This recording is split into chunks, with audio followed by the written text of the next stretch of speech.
Mesdames, Messieurs, bonjour, bienvenue. Merci de vous être déplacés pour ma leçon d'honneur, autrefois appelée leçon terminale. Nous en avons changé le nom pour les questions psychologiques. Aujourd'hui, on parle de leçon d'honneur. Donner une leçon n'est pas facile, surtout si on essaye de n'être pas trop mauvais. Alors, il y a des techniques, on peut commencer par les techniques pour capter l'auditoire. Il consiste à parler assez fort, l'endormissement devient difficile pour les étudiants, ou alors de parler très très doucement, ça m'est arrivé, vous parlez très très très doucement. À un moment donné, les étudiants se disent, tiens, je crois qu'il est temps de changer les piles du professeur, il a baissé un peu dans la technique. Vous pouvez aussi attirer l'œil, ça c'est une technique utilisée avec une cravate par exemple qui aurait un chat, et là tous les regards se portent sur vous. Et puis finalement, il y a encore une technique beaucoup plus violente, c'est celle de Robin Williams dans le cercle des poètes disparus, où lui simplement il monte sur la table, et là vous avez l'attention. Alors vous avez l'attention, mais il y a tout de même une autre approche de façon de donner une leçon. C'est d'avoir un contenu intéressant. Un contenu qui va vous permettre d'apprendre quelque chose, des notions scientifiques, techniques, des formules, des méthodes, des méthodologies, des outils que l'on va donner à nos ingénieurs de façon à ce qu'ils puissent résoudre les problèmes d'aujourd'hui, mais être aussi prêts à résoudre les problèmes de demain que nous ne connaissons pas. C'est la mission du professeur de former des ingénieurs. N'est-ce pas, monsieur Lombardi? Pour lequel tu disais que ça ne m'attendait pas. Ces écoles sont financées par l'économie et par les citoyens suisses pour qu'on leur donne des ingénieurs préparés qui puissent travailler pour eux et développer cette société, cette économie, construire, etc. Alors on est bien d'accord, on est là pour construire, pour fabriquer des ingénieurs. J'ai choisi un titre qui doit vous avoir un peu intrigué. Il n'est pas habituel de dire un développement durable pour les infrastructures de transport, on dit toujours les infrastructures de transport et le développement durable. Comme si c'était une contrainte apparue il y a récemment et qu'on avait rajouté. La mission de l'ingénieur est déjà compliquée, on lui demande encore de s'occuper de développement durable. Eh bien non, je maintiens que cette formulation, et je vous ferai peut-être la démonstration qu'elle est intéressante. Une des premières réunions que j'ai eues avec mes collègues professeurs du département de génie civil, il y avait comme moi un tout jeune professeur qui s'appelait Laurent Vuillet, qui est dans la salle, et qui avait dit, je me rappelle très bien, il avait dit « Mais chers collègues, est-ce qu'on ne pourrait pas s'intéresser un petit peu au développement durable dans le cadre de nos cours, dans le cadre de la formation ?» Et un professeur senior qui n'est pas ici, et je ne donnerai pas le nom, il avait dit « Mais enfin, chers collègues, chers jeunes collègues, il avait rajouté, je me sentais aussi visé, mais bien évidemment que depuis que l'on construit, on a commencé déjà avec les pyramides, on a toujours fait que la durabilité devait être bonne. Et bien sûr, il confondait durabilité et développement durable. Et aujourd'hui, moi j'ai un peu vieilli, et je commence à me dire, et je voudrais vous faire cette démonstration, c'est que la durabilité, c'est aussi un des éléments clés du développement durable. Le développement durable, vous le connaissez, c'est ce concept qui dit qu'on doit laisser à nos descendants une planète qui soit vivable. Tout ce que l'on fait ne doit pas péjorer le futur, on doit en tenir compte dans la prise en compte de l'environnement, on doit aussi en tenir compte dans les aspects sociaux avec l'équité sociale, et puis il y a l'équilibre économique qui se greffe dessus.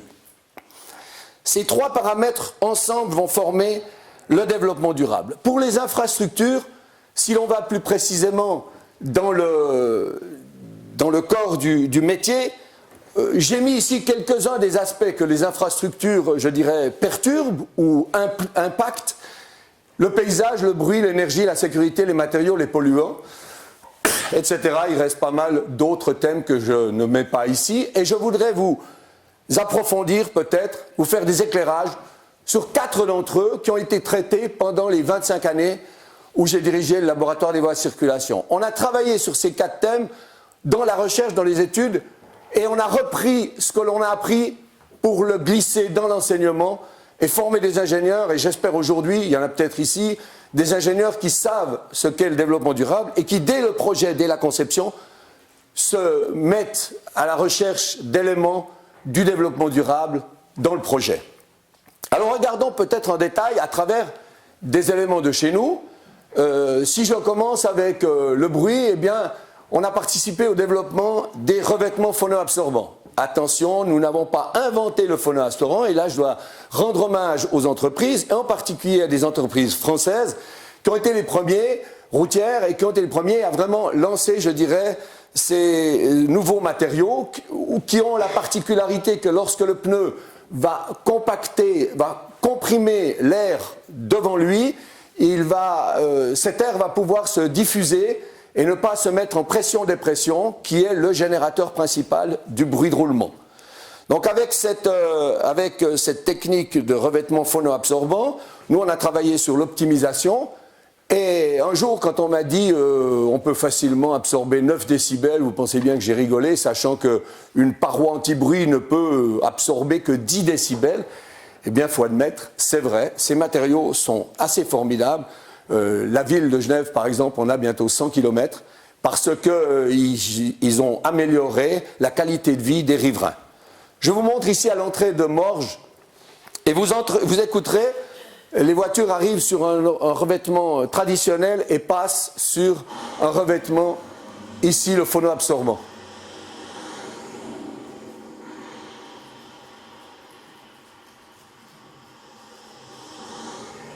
Alors vous voyez, le bruit diminue, il est absorbé, il y a aussi un décalage dans les fréquences basses qui fait que ce bruit est mieux accepté, je dirais, par celui qui est riverain d'une infrastructure.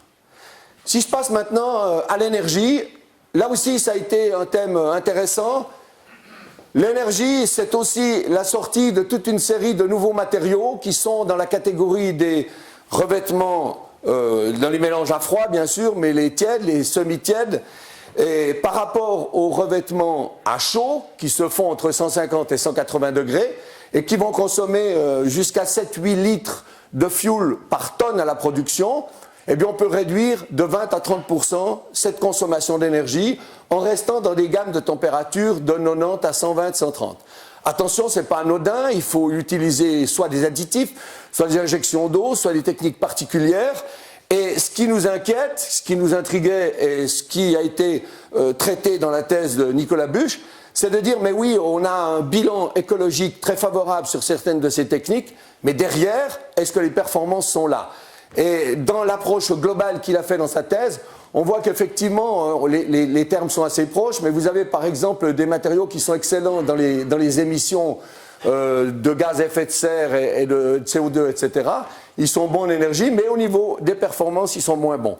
Et on a vu aussi que s'il n'y a pas une transformation et une adaptation des centrales de production, eh bien on peut aller à des catastrophes du point de vue des émissions. Nous, alors, on travaille là-dessus, on essaye, mais il reste encore pas mal de travail. Je vais vous montrer comment, en Mauritanie, j'ai pu assister à la fabrication d'enrobés bitumineux. Vous me direz que là, on n'est pas en train de se demander si on peut gagner 2%.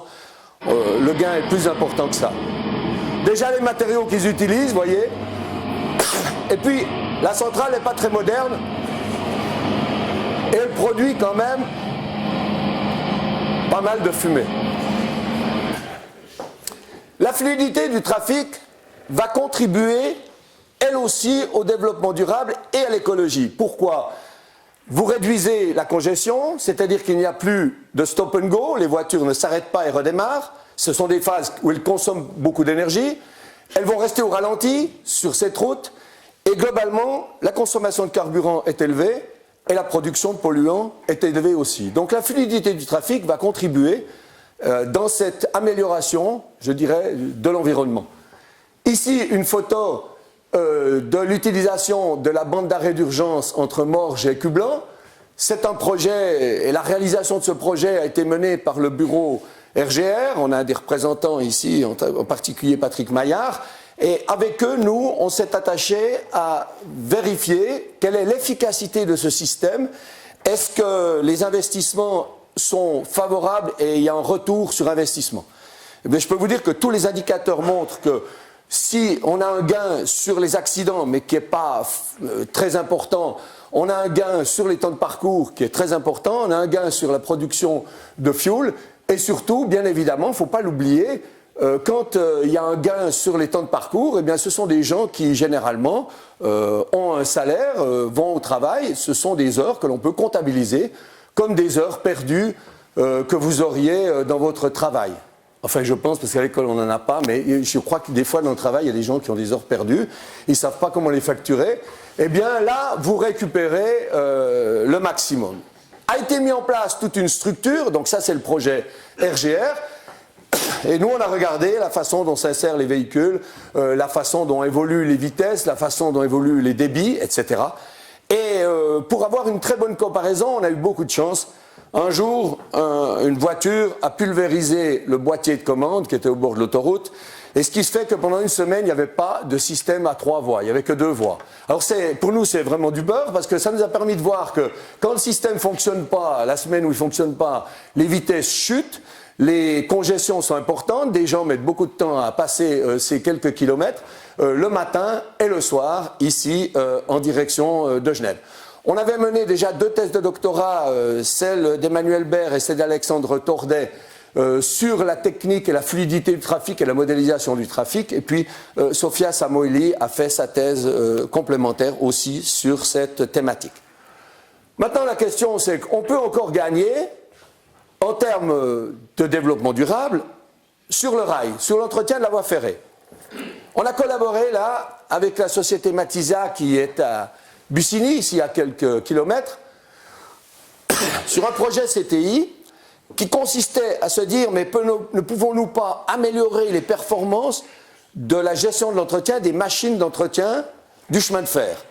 Pendant très longtemps, ça n'a pas été une grande préoccupation du chemin de fer parce que finalement on fermait la voie, on faisait ça la nuit, on avait un temps à disposition, mais peu à peu, avec la compétitivité sur les réseaux, avec le nombre incroyable de trains qui passent à des intervalles très serrés, faire de l'entretien sur les voies ferrées devient de plus en plus délicat.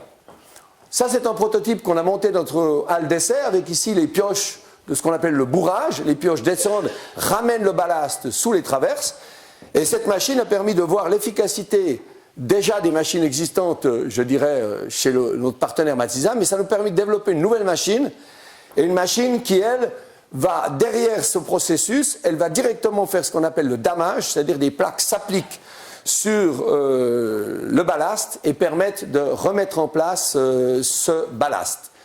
Là, Chiara Paderno avait fait sa thèse là-dessus, mais après, on a poursuivi avec un projet, avec un partenaire connu du Brésil, c'est-à-dire la société Valais, qui nous a mandaté pour donner des solutions à l'optimisation et à l'amélioration des processus d'entretien de leur voie.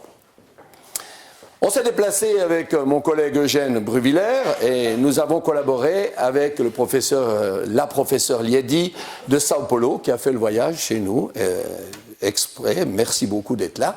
Et cette collaboration nous a permis d'aborder la problématique des trains.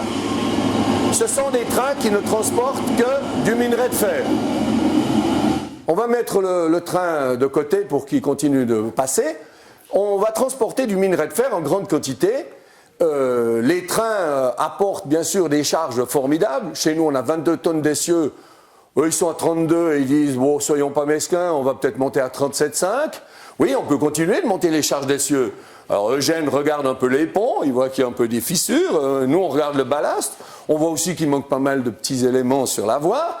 Et on lance une thèse de doctorat avec José Pires, un Brésilien, qui ne fait pas de foot, d'ailleurs, c'est un des rares Brésiliens qui ne fait pas de foot. Et il nous regarde et il nous a décomposé dans sa thèse très en détail ce processus. Il a déjà regardé le tamping, c'est-à-dire le bourrage.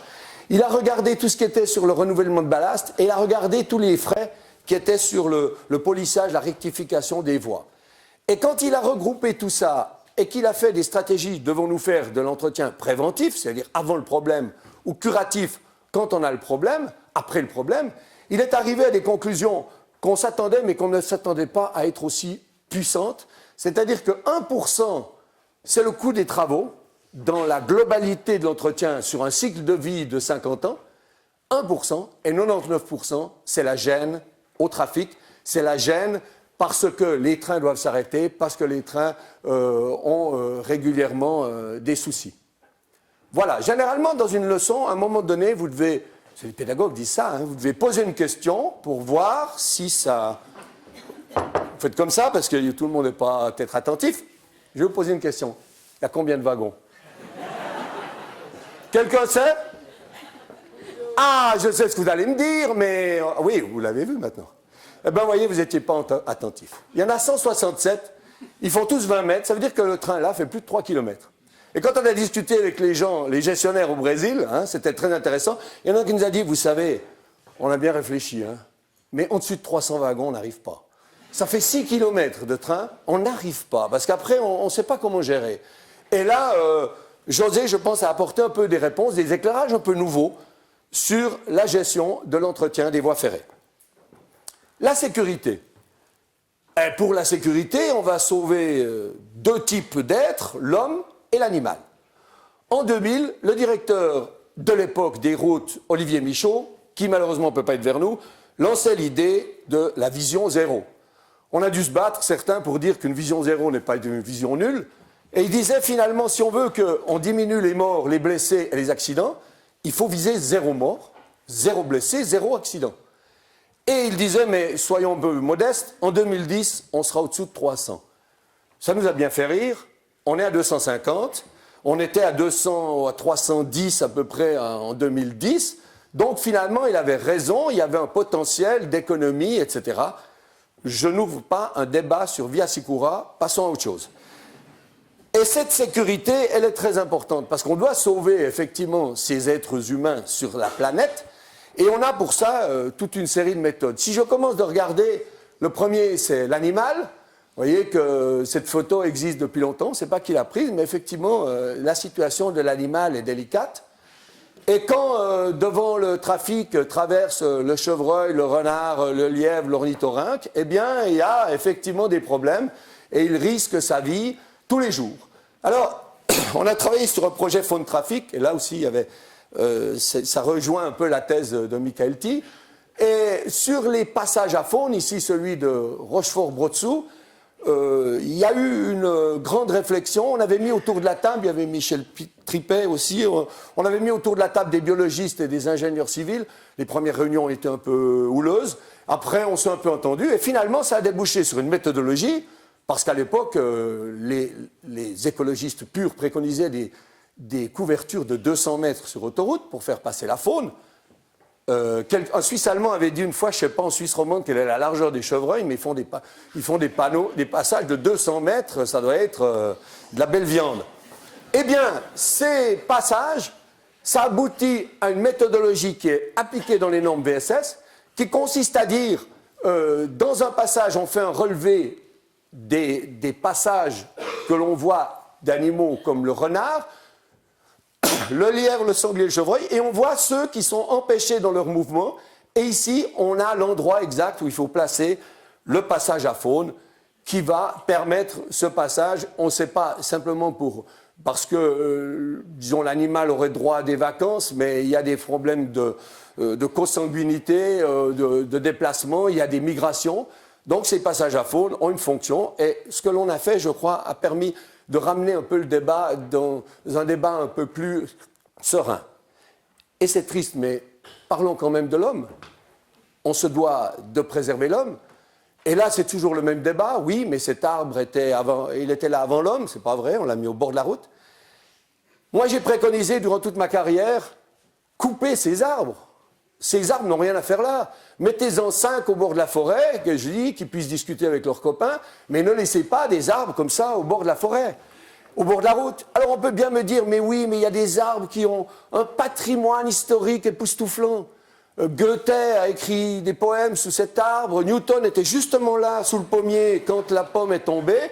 Alors celui-là, préservons-le. Eh bien en Sicile, où on est assez pragmatique, vous voyez qu'on arrive à faire des choses. On met un petit muret, et effectivement... Vous n'avez pas cet arrêt brusque contre l'obstacle où toute l'énergie cinétique est transformée en explosion du véhicule en quelques secondes et la décélération du corps humain ne supporte pas ce genre d'action. Alors maintenant, quel est le problème finalement de la sécurité? Je suis désolé, je dois vous le dire, mais c'est vous. Bon, moi je conduis assez bien, mais vous quand même? Non, c'est vrai, je peux témoigner. J'ai encore eu un rétroviseur hier. Mais ça, c'est quelqu'un qui m'a touché. Mais en fait, la sécurité routière, vous êtes le problème. Vous avez des réflexes qui sont mauvais, vous avez une vue qui est relativement faible, et la machine, il faut bien le dire, peut vous aider à vous améliorer. Alors, je vous montre deux exemples sur autoroute. Ce genre d'accident, c'est 16% des accidents de voitures où l'une ne s'arrête pas derrière l'autre. Et les changements de voie, c'est 35% des accidents. Globalement, ensemble, sur autoroute, 50% des accidents, ce sont des comportements du conducteur qui ne sont pas adéquats. Donc on peut penser quand même qu'on peut, peu à peu, et ce système de radar de vitesse relative et distance existe maintenant sur les voitures bas de gamme. Ici, la détection de l'angle mort et du créneau disponible aussi. Je ne parle pas ici de voitures totalement automatisées. Pour l'instant, je vous parle de voitures qui ont certaines fonctionnalités automatiques qui viennent pallier les défaillances de vous. Hein. Ils n'ont pas de moi, mais de vous. Alors, si on va plus loin, le véhicule du futur, il va bien sûr dialoguer. Il va dialoguer entre tous les acteurs, il va dialoguer avec le panneau de signalisation, et il va vous créer un environnement qui fait qu'il aura des réactions avant même que vous soyez dans une situation catastrophique. Il prendra la main du véhicule, il commencera par une lumière rouge, par un bip, puis lui-même va vous freiner. Mais si vous regardez ici sur cette image, les bandes ici de signalisation sont super importantes, elles sont absolument nécessaires, et je fais un appel aux autorités. Aujourd'hui, le GPS ne suffit pas à maintenir une voiture dans la voie, il faut qu'elle ait des repères physiques pour pouvoir faire ce guidage, je dirais, automatique, voire semi-automatique. Mais n'oublions pas que dans la sécurité routière, il y a deux catégories de gens qui sont, je dirais, particulièrement touchés, c'est les piétons et les deux roues. Ces deux catégories ne bougent pas. Il y a entre 60 et 80 morts piétons, entre 60 et 80 morts vélo, moto. Donc ces deux catégories posent vraiment problème, et là on a peu de solutions. Mais des solutions arrivent, en particulier on peut maintenant avoir des voitures qui arrivent à déterminer qu'il s'agit d'un piéton, elles arrivent à déterminer la trajectoire, et elles arrivent à freiner ou à même bloquer complètement à l'approche du risque avec un piéton. Et puis pour les cyclistes, un brevet a été déposé, vous avez une puce dans le casque, si vous avez le casque, et bien évidemment vous allez pouvoir dialoguer avec la voiture. Imaginez le cas d'un camion qui tourne à un feu rouge et un cycliste passe par la bande cyclable qui est juste à côté. C'est le genre d'accident qui se produit régulièrement. Et bien là, il y aurait une interaction. Le chauffeur du camion saurait qu'un cycliste est là et le cycliste saurait que le camion va tourner. Donc vous voyez qu'on a quand même un bon espoir que la technologie, peu à peu, va nous aider quand même à faire un pas de plus vers une meilleure sécurité routière. Et puis, le véhicule autonome, le véhicule automatique électrique autonome, il amène des perspectives auxquelles on n'a pas toujours pensé. C'est par exemple des convois de véhicules autonomes. Alors, au lieu d'avoir un camion, vous en mettez à la queue leu-leu. Les espaces sont très serrés, donc du point de vue aérodynamique, vous allez gagner 15% sur le carburant. Ici, vous avez un conducteur qui conduit, peut-être, et puis derrière, vous avez des chauffeurs qui dorment, et ils vont traverser comme ça, faire des centaines de kilomètres. Alors me direz-vous, s'il y a un chevreuil qui traverse, par exemple, eh bien, qu'est-ce qui va se passer? Tous ces véhicules-là sont interconnectés. Donc, avant que le premier décide de freiner, il va dire à tous ses copains, je vais freiner. Donc, tout le monde va freiner, et tout le monde va freiner en même temps. Ça, c'est sûr. Et ça pose peut-être une question, parce qu'il y a des spécialistes des ponts, hein, Manfred, etc. S'il y a un pont dessous, il faudra changer la norme. Et alors, effectivement, une thèse de doctorat a été menée, j'étais avec Eugène dans cette thèse de doctorat, très intéressante, menée par l'EMPA. On se pose effectivement des questions. L'occurrence, combien de fois il y a le risque que 2 ou 3 camions freinent en même temps sur un pont? Pas beaucoup, mais là, tous en même temps sur le même pont. Donc, on devra se poser les questions. Est-ce qu'on ne doit pas les séparer avant les ponts? Vous voyez, comme en Suisse, on a combien de ponts? 1200? Il faudrait tout le temps les séparer. Enfin, voilà, question pas résolue. Il y a ici des étudiants master qui travaillent un peu là-dessus. Je n'ai pas de gros espoir, mais enfin, ça pourrait... Non, c'est pas vrai.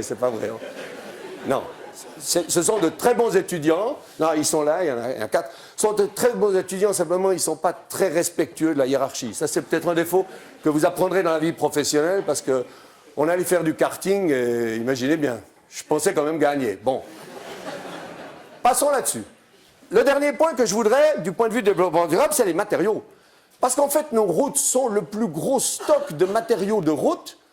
Il est dans les routes. Les chaussées sont constituées de matériaux de chaussée qui sont là à disposition et qu'on pourrait réutiliser. Simplement, c'est un peu problématique. Regardez comment sont stockés ces matériaux. Et il faut bien le dire, moi, ça m'inquiète parce qu'on a bel et bien l'impression que c'est un dépôt et que ce n'est pas des matériaux de qualité qui pourraient être réutilisés. Là, sous l'impulsion de l'EMPA, on a participé à un gros projet de recherche, un paquet même de recherche. Monsieur le Président de la Commission de recherche, je vous montre des résultats que vous avez financés. Ce n'est pas de l'argent perdu, vous voyez qu'il y a un retour, en tout cas dans les conférences. Et on a étudié une multitude de combinaisons avec des 20%, 40%, 60%, 80% de recyclés qui constitueraient le matériau de chaussée, avec des granulats, avec des bitumes différents, avec des dosages différents. C'est une grande opération qui se termine maintenant par des essais in situ, avec des planches d'essai qui devraient démontrer que l'on peut effectivement faire du recyclage, fabriquer des mélanges avec du recyclé qui ont des performances correctes et intéressantes.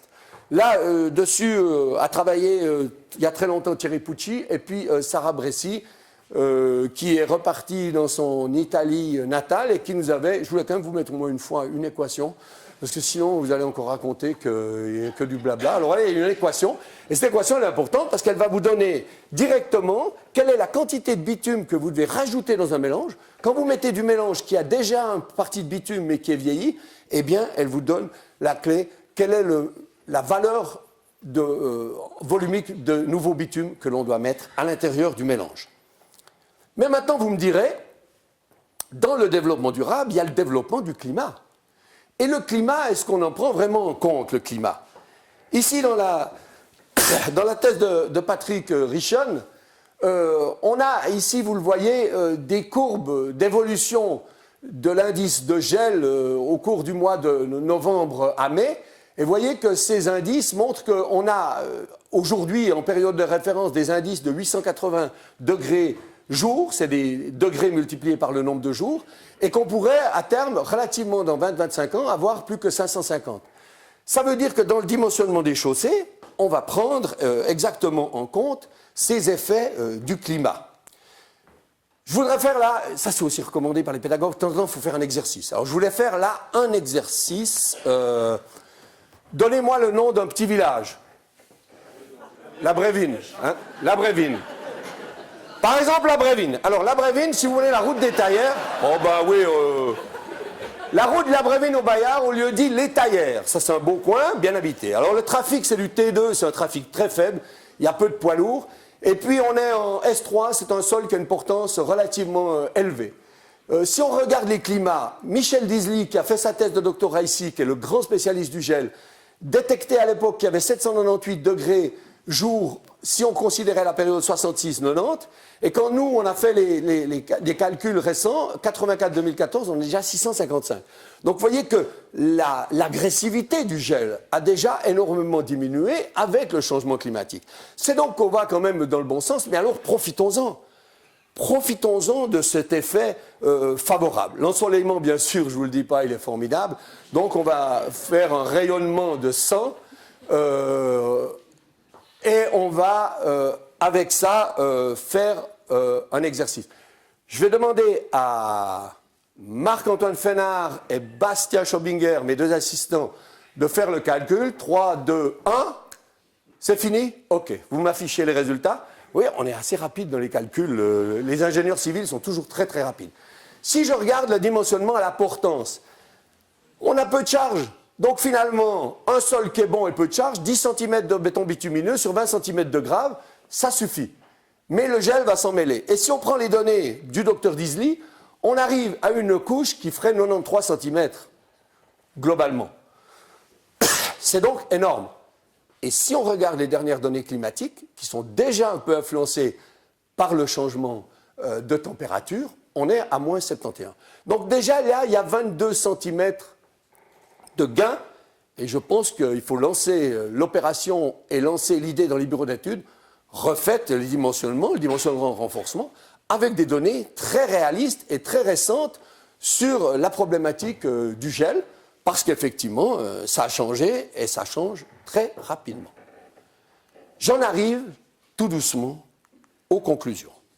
En conclusion, vous le voyez, quand on parlait de durabilité et qu'on disait la durabilité n'a rien à voir avec le développement durable, eh bien non. Si on a une durabilité, et aujourd'hui, je le dis, mon collègue Alan Carter, professeur de Montréal, qui vient exprès pour ça, hein, bon, il aime la Suisse aussi, ne me contredira pas. On peut facilement, je dirais, en prenant en compte des éléments de développement durable, on peut facilement en tenir compte dans nos approches et dans nos calculs. Donc je disais, si on peut prolonger la durée de vie des chaussées, qui aujourd'hui, je suis un peu désolé, elle est scandaleusement courte, on estime que des revêtements vont tenir 15, 20 ans, on devrait absolument avoir des chaussées à plus longue durée de vie. Les Américains, dans un comité de l'IPCR, développaient la notion de perpetual pavement, mais pourquoi pas? Essayons d'imaginer que ces revêtements ont une durée de vie perpétuelle. Essayons de mettre du ballast de façon tellement intelligente que les travaux d'entretien, de remise à niveau de la voie ne se fassent que tous les 3 ans au lieu de tous les 3 mois. Là, on a des gains énormes et c'est à travers la durabilité que vont obtenir des gains assez formidables.